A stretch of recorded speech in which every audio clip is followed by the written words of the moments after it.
February 24th meeting of Improvement Services will come to order, and we'll note that all members are present: Alder Gerlach, Alder Burnett, Alder Scannell, and Alder Weary. Can I have an approval of the agenda? Move to approve. Second. Motion by Alder Burnett, second by Alder Scannell to approve the agenda. Any changes? Those in favor? Aye.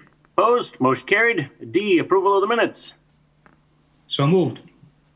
Second. Motion by Alder Scannell, second by Alder Gerlach. Any changes to that? Those in favor? Aye. Aye. Opposed? That motion carries. Regular business, number 1, consideration with possible action on request by residents of the Eden Heights subdivision for a sidewalk study on the east side of North Huron Road from Humboldt to the STH. Oh, I'm not sure what that is. Super something? State Trunk Highway. Oh, there we go. 5457 interchange, referred for study at the September 9th meeting. Director. Okay, Alderdorf brought forward the request on behalf of the Neighborhood Association to look at putting sidewalks on the east side of North Huron Road between Humboldt Road and the State Trunk Highway 5457 interchange. Included in the packet is a memo prepared by Dave Hansen, the traffic engineer. As per usual with Dave, very comprehensive report, gives you an idea of what the existing conditions are out there and what the issues are. We have seen an increased need. Pedestrians have been observed walking in the grass in the terrace area on the east side of the road in the subject area. So recommendation is to include sidewalk, including any necessary curb ramps at the intersections on the east side of North Huron from Humboldt Road to the South Wisconsin 5457 interchange.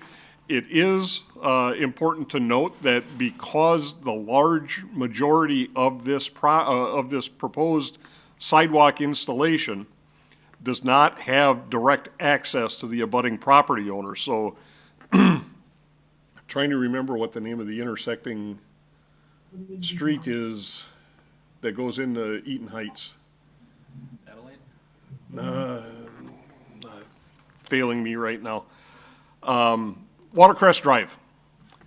So from Watercrest Drive north, past Bay Highlands Drive all the way up to 5457, there's no direct access to that sidewalk from the abutting property owner. So only between Watercrest and North Huron, that first two properties, Quick Trip is there, and the condominiums on that on the corner of Watercrest, excuse me, and Huron.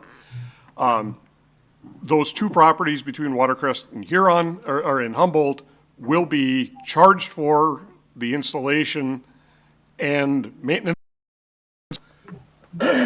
Excuse me. But the remaining walk would be the responsibility of the city. So that's going to be additional cost we're incurring, but the recommendation is to install. All right.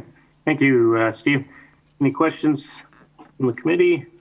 Move to approve. Second. Motion by Alder Scannell, second by Alder Gerlach to oh, do you want to approve installation of sidewalks or To order in the? approve the installation and assess any necessary costs. Is that all right, Alder Scannell? Perfect. Right. Couldn't have said it better. There we go. Alder Burnett? Yeah, Director Grenier, the property owners, are those parcels of land, like residential property, business property?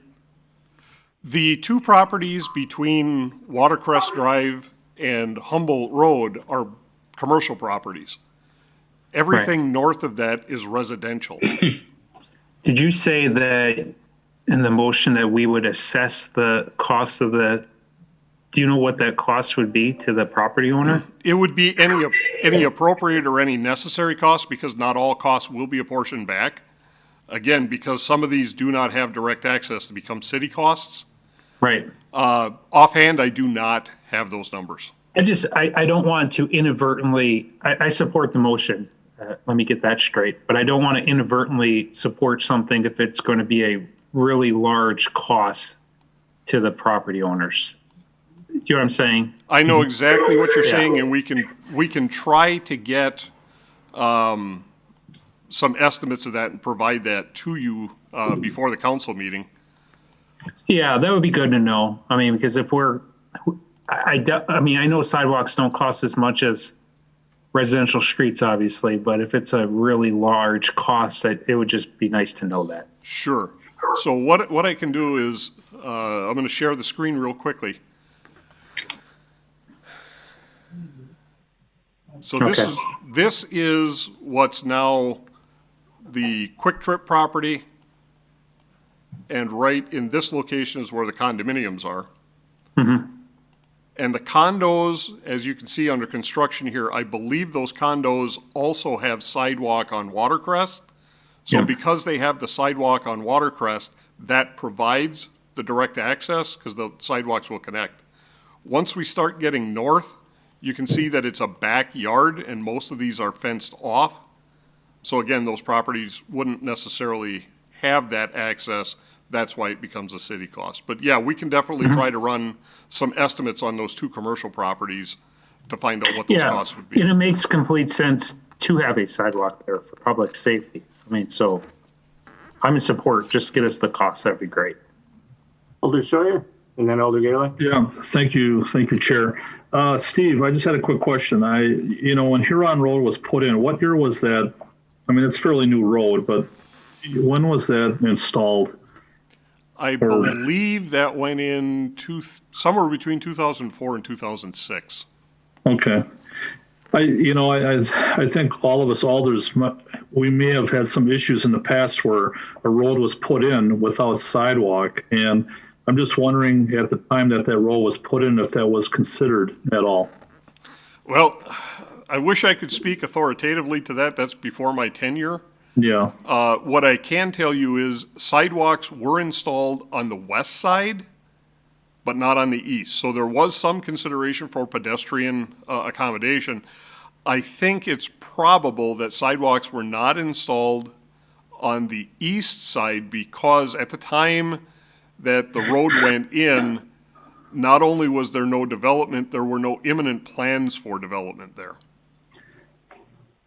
Well, that seems to make sense, but like anything else, you get to a point where development does occur, and then you need sidewalks, and it's more expensive to put them in after the fact, isn't it? Than with the development at the time that the road is built. It would seem like, I understand where you're coming from on that. I'm just looking at it in terms of a general thought process as far as putting in a road and also putting in the sidewalks. Well, and a lot of times, the way things are written now, we have received a lot of feedback from the building community. They would prefer, and what the city has agreed to with a lot of these developers, the sidewalk goes in when the property is developed. So even though the requirement for sidewalk is there, it's not actually constructed until there's development on the property. And then that cost becomes whoever buys the home is responsible to put the sidewalk in. So we still wind up with patchworks where you got discontinuous. So Well, I knew there was a reason in that, but I just wanted to bring it up. So Sure. Thank you for that. I'm good. Alder Gaylor. Quick question for Director Grenier. I wonder if these two property owners know that this sidewalk is coming and that there will be some expense to them, or is this going to be a complete surprise to them? I'm not sure if either of the property owners know at this point. We would be reaching out and letting them know, depending on how this comes through council. Okay, thank you.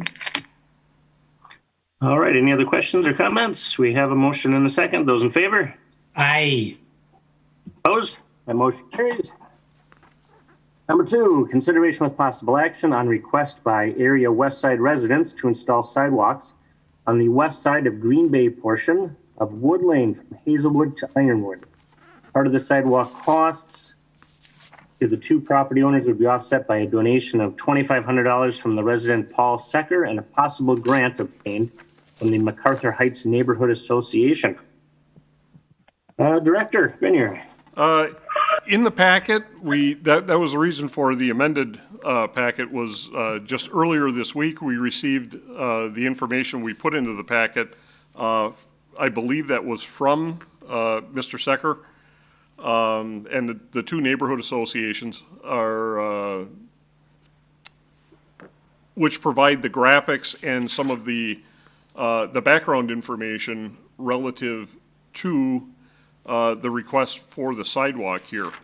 So this is an area that has been brought up in the past, but this is probably the first time that we've actually had a very organized request to have the sidewalks installed. So I see that we do have some folks from the community, Mr. Bartles, who's with MacArthur Heights.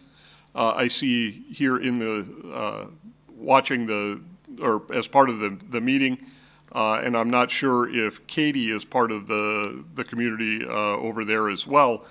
So staff would be recommending to open the floor to hear from interested parties. And our recommendation on this item would be refer to staff for study and to work collaboratively with Brown County and Ashwaubenon if needed on putting, if the sidewalks are required, because we don't have all of the jurisdiction out there. There's other agencies that we would have to be liaisoning with. All right.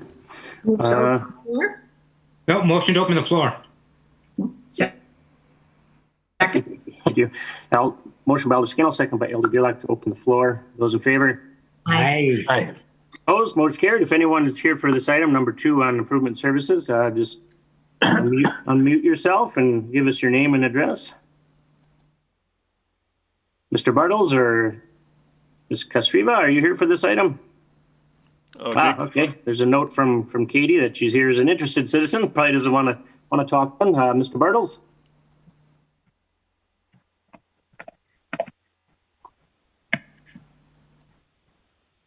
Okay, go ahead, Mr. Bartles. Just give us your name and address if you wanted to address it.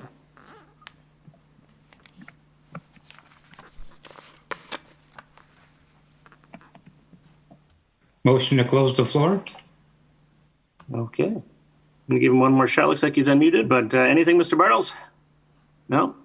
All right, I have a motion by Alder Scannell to close the floor Second. and a second by Alder Gerlach. I'm concerned that he's trying to talk and he's not. Yeah. Okay. Well, then we'll hold on that motion here and see if he's just having some technical issues. I can't see him at all.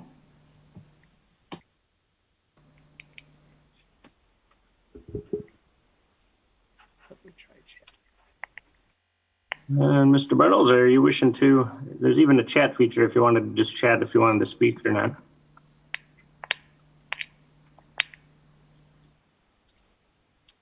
Director Grenier, do you know if Mr. Bartles had reached out to you? Have you spoken with him before about this, or? I have not, okay, he is having tech issues. Mr. Bartles is listed as one of the individuals in the supporting documentation that was provided to us. So and Mr. Bartles, you can give us a yes or no via chat. I'm imagining that if Mr. Bartles wasn't having the tech issues, he would be strongly supporting that the sidewalks go in this location.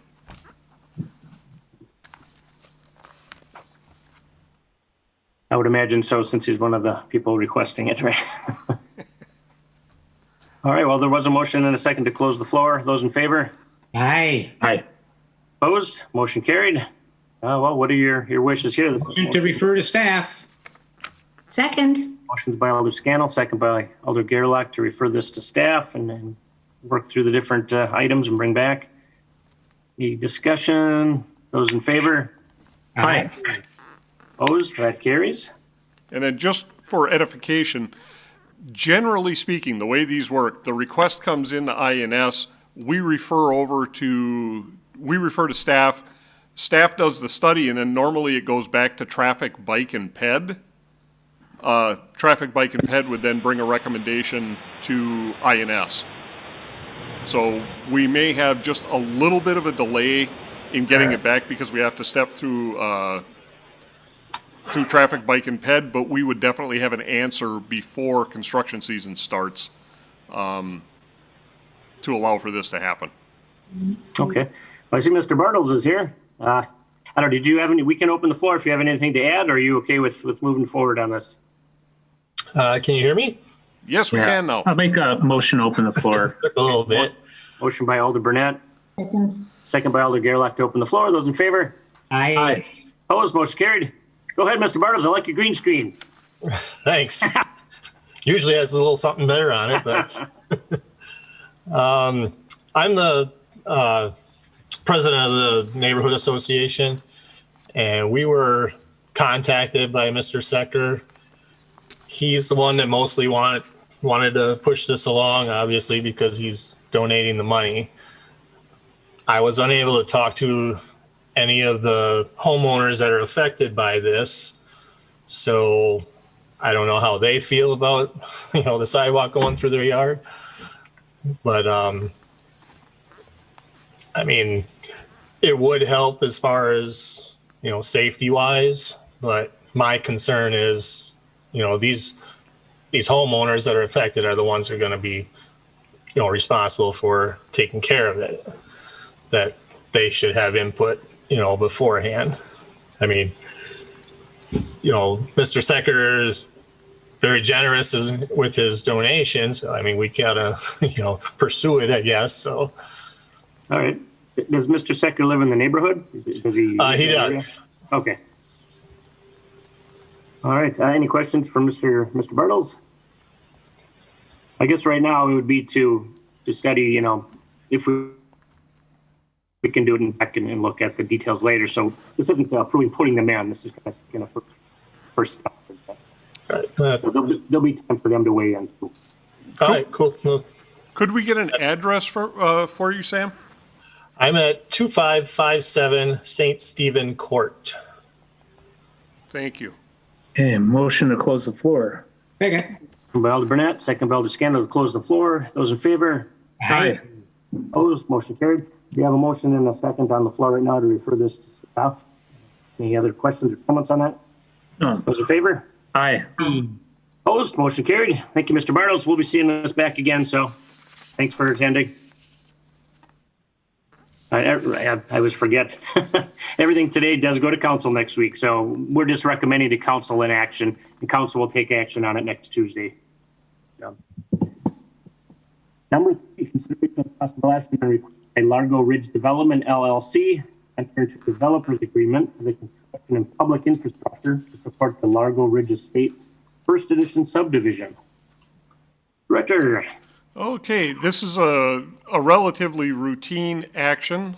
We've entered into developers agreements with a variety of different developers in the past, and we have entered into a developer agreement with this LLC to construct the first phase of Largo Ridge in the past. And let's see here. I see Mr. Secker is just joining the meeting now here, so we can come back and have a quick conversation with him to brief him on what's going on as soon as we finish this item up. So again, I'm going to share the screen here.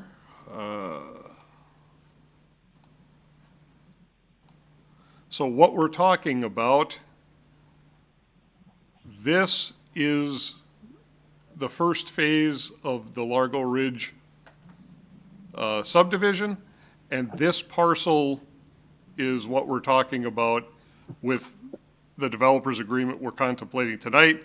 It would be to extend this road down to the south and put a cul-de-sac, a temporary cul-de-sac or turnaround area on that. So consistent with developers agreements that we've executed in the past, what it does is it obligates, it's an agreement between the city and the developer. They construct, install all the infrastructure at their cost and dedicate it over to the city, as opposed to the city constructing it and levying the assessments associated.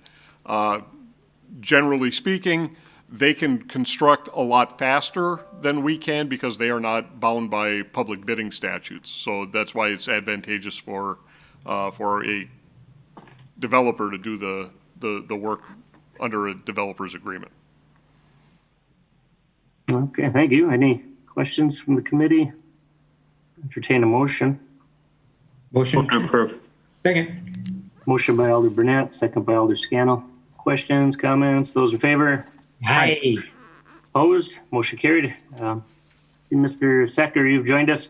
Our Parks Committee is before this meeting, and we have it set up so that if that's done early, this one just flows right after that one. So we did handle the item with the sidewalks, and we referred it to staff to continue the, I don't know, Steve, you want to maybe explain what we did? Sure. Just so that you're aware of what's going on, Mr. Secker, the committee did take the action to refer to staff, which provides us the ability to go out and complete the sidewalk study. We'll also contact and have conversation with the 4 property owners who might be affected should the sidewalks go in, to let them know what their responsibilities might be. Once we complete the sidewalk study, we will bring the results of that back. It'll start at the Traffic, Bike, and Ped Commission. Traffic, Bike, and Ped will make a recommendation on whether or not that sidewalk should be installed back here, and we will notify you when that study is complete and when it's back here for for discussion and possible action with the committee. Great. Thank you for the heads up. Thanks, sir. All right. I assume we'd have to revisit that item. Are you okay with that brief on the item, Mr. Secker? Yeah, that's fine. I know you guys have a process that you would follow, so I appreciate you guys kind of spearheading that and inching that forward. Thank you. Yep. Thank you. Okay, Number 4. Alder Weary, we do have a public hearing tonight, and we are at 6 o'clock, so suggest that we suspend the meeting and go to the public hearing. All right. We will take up the public hearing under G, asphalt pavement, South Jackson Street, Bodard Street to East Mason Street, and South Jackson Street, East Mason Street to the south city limits. Your turn, Director. Okay, we will read into the record the engineer's report for the public hearing on February 24th, 2021, in accordance with state statute 66.0703. This public hearing is being held to levy assessments for the proposed pavement improvements, which are included in the 2021 capital improvement program. All of the projects being considered tonight will be included in contracts administered by the City of Green Bay Department of Public Works Engineering Division. All of the proposed assessments are being levied in accordance with the city's assessment ordinance. During construction, the contractor is required to provide access to businesses at all times and residences as much as practical. When a residential driveway is inaccessible, the property owners or tenants can receive permission from the city police department to park on adjoining streets. Problems during construction should be brought to the attention of the Department of Public Works Engineering Division by calling 448-3100. Asphalt pavement. South Jackson Street from Bodart Street to the south city limits is classified as a local road in a residential zoned area with a few commercial properties. The existing asphalt is an urban road section in poor condition and is in need of reconstruction. South Jackson Street will be reconstructed with an asphalt pavement with curb and gutter over a gravel base and a typical clear width of 30 feet. The 2021 assessment rate for asphalt pavement reconstruction is $48.75 per front foot for a commercial zoned or used properties. The estimated cost of pavement construction is $2,040,000. Sanitary sewer, storm sewer, and water main rehabilitation and construction will be performed prior to pavement reconstruction. The estimated cost of the sanitary sewer, storm sewer are $440,000, $1,440,000, and $1,625,000 respectively. No assessments will be levied for the sanitary sewer, storm sewer, and water main improvements. All right, thank you. Is anyone here for this item for the public hearing on South Jackson Street, Bodart to East Mason and East Mason to south city limits? I don't see anybody, so guess we can close the public hearing, or do we even have to? Don't you have to ask 3 times? Isn't that I the believe rule? so. Okay, I can do that. I'll just put it on a loop. Anybody here for the public hearing on asphalt pavement, South Jackson Street, Bodart to East Mason, and South Jackson, East Mason, south city limits? Anyone wish to weigh in on either of those? Once more, anyone here from the public wishing to weigh in on the asphalt pavement for South Jackson Street from Bodart to East Mason, or South Jackson from East Mason to the south city limits? I don't see anybody or hear anybody. So I think we can close that public hearing. Yes, sir. I don't know if we need to formally close it or if we just move back to the, yeah, Well- we'll just move back to our former item. Well, what we'd have to do is take action on the item Yeah, just- to order the improvements constructed and levying of assessments. Move to do the improvements and assess for them. all right. Motion by Alder Scannell, Second? second by Alder Gerlach. Any discussion on that? Those in favor? Aye. Opposed? That motion carried. All right, we will move back to item 4. I believe we finished number 3, correct? Yes.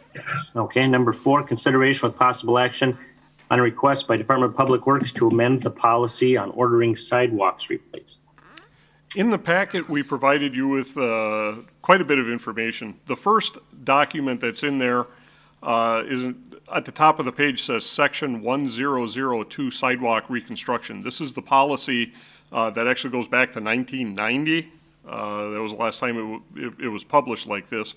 And you can see it's been handwritten, modified. A lot of what's going on there are minor procedural things, utilizing email as opposed to a 3-part carbonless form, things of that nature. In B, we're talking about any city responsibility damage as opposed to just trees.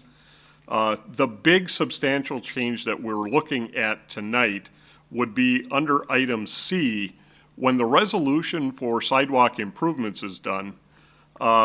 Currently, we have a 60-day notice period, so residents have 60 days in which to either notify our office or complete the repairs. If they fail to do it within that 60-day window, the city has the ability to go out and complete the work and then charge residents back. I can tell you that in the 13 years I've been here, it is an incredible rarity that residents take care of things themselves. They typically just let the 60-day window expire and let the city take care of it. Now that we have a more comprehensive repair information that we can make available, we're starting to see more and more residents, if it's a minor issue that they can take care of with some mud jacking, with some crack sealing, filling in potholes in the sidewalk, things of that nature. We're starting to see more and more residents do that. And again, what we're looking for is not necessarily for them to correct the issue in that time period, but simply to notify the department that it is their intent to do so. As long as we've got that notification, we will move on. Again, our policy calls for a 60-day window. Included in the packet, we provided an excerpt from 66.0907 Wisconsin statutes.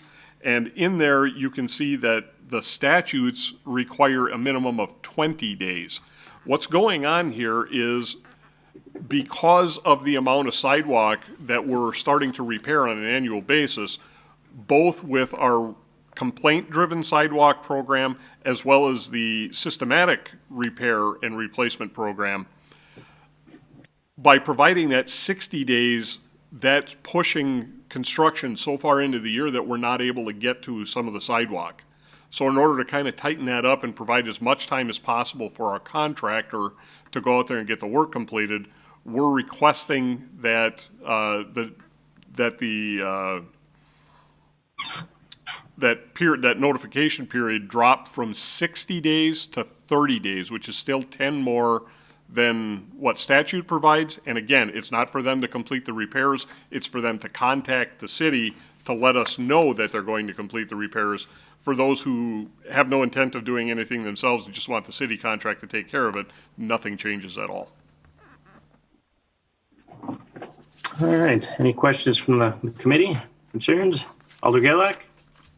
So if they notify the city that they're going to make the corrections themselves, how long do they have then to actually do that?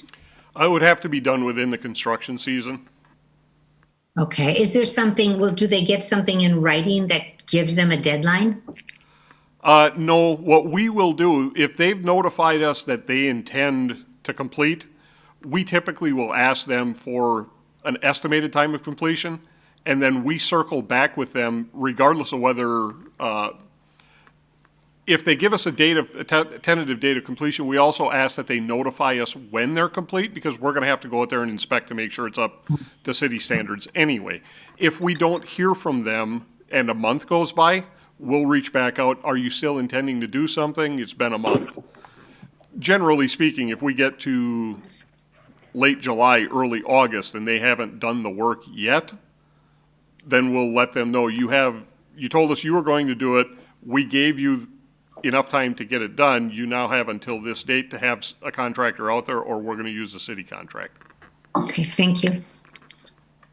Alder Stroyer. Thank you, Chair. Steve, you're saying that more citizens are reaching out to you with this, and I don't know what kind of percentage that would be. You know, like I said, a lot of folks kind of wait, let it run down, let the city kind of move in and do things. Is this something that, depending if and when this passes, that it would be on the website, or what the parameters do the citizens have to know that something like this would be in place and that they could really chime in and help out more? Yes, the intent is to have something on the website that they could reference. It's still an incredibly small percentage. I think of all the sidewalk we repaired or replaced last year, if we had 10 folks who reached out to us to say they wanted to do something, and 5 or 6 of them actually did it, that's probably in the ballpark. Right. I think one of the issues is, though, sometimes there might be a couple of cakes that need to be replaced, and then Public Works will come out and find out there's another 6 or 8 cakes that need to be replaced, depending. So I think there's always that fear that they might have to pay for more than what they maybe initially thought it would be. Maybe that's a part of it. Well, by the time that this actually comes off the resolution that goes through Common Council, so in that resolution, it's already identified this many feet need to be replaced and this many feet are under credit because it's city issues. So that's the number. We've already done the inspection by that time. The cakes are marked. All right. I'm good. Thank you. Oh, Scannell. Okay, I looked through the rest of the document, and there's still lists 60 days with the, like in the third page, option 1, do nothing, option 2, property owner. It's got after 60-day time frame expires. So all those change to 30 days? Correct. What that document, the one that has a city, that's on city letterhead, that document all the way up there, it's 4 pages long. That's what we actually mail to the residents after the resolution is passed. So we just provided that for your information. If this change goes through, we would be modifying that document to reflect the 30 days as well. I did have one question, Steve. Do you remember the issue with the sidewalk on Frank Street that the resident replaced? And it has to do with the sidewalk credit portion at the very bottom of the form we send out. And it says multiply total square feet by $1. Remember we adjusted that to reflect, I think, going rate, I think? Yes, we did. Okay, so it's no longer says by $1. Correct. Okay. Yeah, we'll get that fixed on this form. Otherwise, definitely nobody do it if you're only going to get $1 back per square foot. Okay, any other questions or comments? Nope. All right. Entertain a motion. Motion to approve. Second. Motion by Alder Scannell, second by Alder Gerlach. Those in favor? Aye. Opposed? That carried. Number 5, consideration with possible action and request by Department of Public Works to award the following construction contracts at a staff level and report the award at the next regular meeting of INS. A, South Jackson Street, South City Limits to East Mason, and B, South Jackson, East Mason to Bodart. Director. Okay, with this one in particular, I do have Assistant City Engineer Matt Wysek is here tonight as well. Matt did approach me on this because of when the bids are being received. The bids are being received on South Jackson on March 30th. As luck would have it, April is the month over the construction season where we only have one council meeting due to the general election. So by receiving bids on March 30th, the next council meeting isn't until April 20th, which is going to put us almost a month back on the start of construction. Whereas if we have the ability to award at the staff level, if everything checks out with the bids, we could actually issue a notice to proceed or a notice of award on the contract on March 31st and buy ourselves about 3 weeks of construction time. All right. Seems reasonable. Any questions, concerns from the committee? Okay. Motion to approve. Second. Motion to approve by Alder Scannell, second by Alder Gerlach. Questions, comments? Those in favor? Aye. Opposed? Motion carried. Number 6, report of actions taken by Department of Public Works. Granting of licenses, we have Sidewalk Builder, Allied Concrete Construction, Tree and Bush Trimmers, Best Stump Grinding LLC, Monster Tree Service Inc., and Z's Tree Services LLC. Last but not least, an underground sprinkler system, Rainmaster Irrigation, I almost said Imagination, Rainmaster Irrigation Inc. Those are, any questions on those? Otherwise, we just receive and place on file. So moved. Second. Motion by Alder Burnett, Second. second by Alder Gerlach. Those in favor? Aye. Aye. Opposed? That carries. Informational, our next meeting will be March 10th. And lastly, how about a director's report? Okay, just a couple of things for you folks tonight. First, this is National Engineers Week, so I do want to go on record and recognize the members of our engineering staff for their contributions to the city. Secondly, it is National FFA Week, so DPW wants to recognize and express our appreciation for those in the agricultural professions for their contributions. That's a shameless little plug on behalf of the director because he is the father of a future agricultural educator in her third year at University of Wisconsin River Falls. As you've probably noted with the warm weather over the past couple of days, the snowpack in the gutters and on the street has largely melted off. That has put us back to bare pavement citywide and taken care of a lot of that condition that we had over the large deep freeze event we had. However, with that snowpack melting off, that has caused some concern for our utilities division, so they have been diligently going around the city and checking our known trouble spots for flooding. East River is currently down in elevation over historic highs, so we do have plenty of capacity at this point in the East River, and a lot of that snowpack is melting off, so we're breathing a little easier with regards to the East River. We did notice we had some minor flooding, street ponding at the intersection of Antoinette and Blesh Streets on the west side, which was one of our known hotspots. Turns out that was the result of a frozen inlet lead, so Utilities Division got that inlet lead opened back up, and that drained off, and we're in good shape there. We had some water ponding in Curry Lane on the far northeast side. That was a result of a ditch being full and iced up, so staff is currently working on that to get that back in shape, and we're anticipating that's not going to be a problem at all. One of the other areas we were very concerned with is out in Alderdorf's location, and that's Beach Lane. That historically takes a lot of overland flow from the upland farm fields.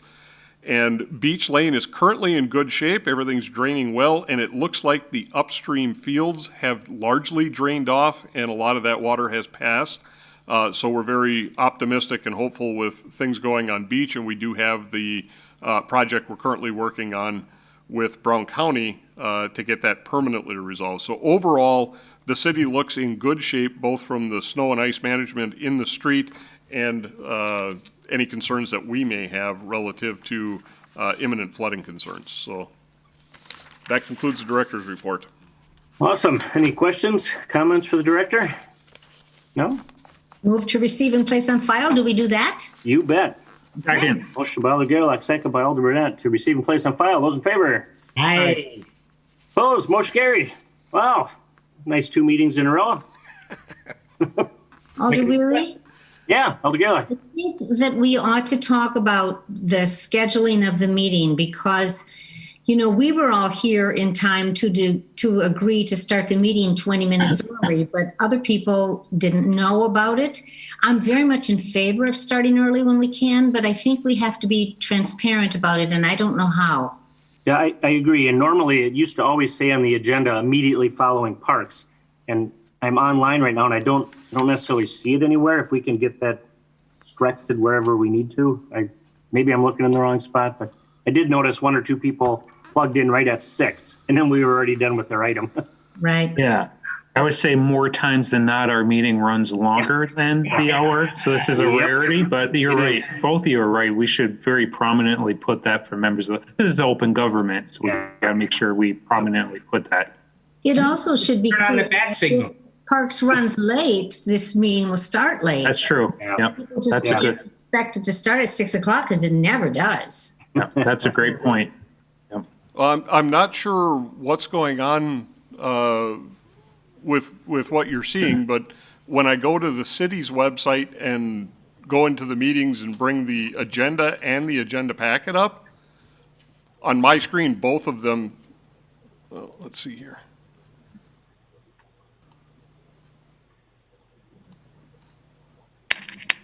This is exactly what I'm seeing on my screen. Immediately following. All right, so it does say it on the agenda. I think On they the would have to written make sure agenda.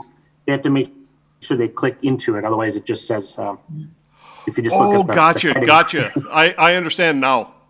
Okay, I will talk to IT to see if there's something we can do about that. Yeah, because if you're just bringing up the initial page that shows all the committee meetings and times, you'll see, 6, I got a little while. I can move back to Okay, that 6. that makes perfect sense to me. I will Yeah, talk. and I agree. I think it's important to know that, like, we're so accustomed to parks and IS being together and finance and personnel, but the public doesn't know that. You know what I'm saying? Absolutely. They don't know that. And I think the way personnel and finance address that, I see Alderdorf raising her hand. I think both of them use the early time when they, okay, Alderdorf is shaking her head. So what we should do is, if we're going to immediately follow, we should list our meeting as a 5 o'clock, the same as Parks. Yeah. The only problem with that is that our meetings generally go over and then we've got people waiting. Can't we do 5:30? No? Well, I think if it's there that they both start at 5, but INS follows, they're going to know there's a meeting before. Well, and what I'd like to do is talk to Shelby about that. Maybe at the beginning, at the top of the meetings page, where you go in and see all the, if there could be a disclaimer there that Parks and INS meet on the same night, Personnel Finance meet at the same night, Yeah. one immediately follows the other, so please click on the agenda or see if there's something we can do there to advise the public. Perfect. I got a quick question. Sure. No, sorry. We are done for tonight, Alder Schreier. Are we? Go ahead. I'm going to stare at you guys. I lost my train of thought now. You threw me off. Well, with these meetings, I know with personnel and finance, and, Alderdorf can probably fill in on that. Depending on the meeting, sometimes personnel might have 1 or 2 items, and then it seems like they'll do that first, and then they'll do finance second. But there have been times where those have flipped. So I'm just wondering if, for INS and for Parks will always be first, correct? Generally speaking, yes, and the reason for that, I had that very discussion with Director Ditchite a couple of weeks ago, and because they're talking to neighborhood groups and larger groups of citizens for a variety of the topics that come up at Parks Committee, they like to have a consistent time that they can tell those larger groups if they want to come and weigh in. We don't typically, when we have something, it's a person or 2. It's not as there's not as large a group that's coming to appear here, so we're fine following them. I do agree that, a lot of citizens don't know. It's not like Walter Garrick said, you don't always know. the perfect times for that. We have a feel for it because we've been doing this for a while, but, just to make sure that it's transparent enough for the citizens to look at it and know exactly what they got to do. Those are my comments. Thanks, Mark. Anybody else? Always think we're done. Motion to adjourn. Second. Adjourned by Elder Scannell, second by Second. Elder Gerlach. Those in favor? Aye. Approved. Aye. See you next week. Behave, Oh, come on. Randy. Behave. See ya.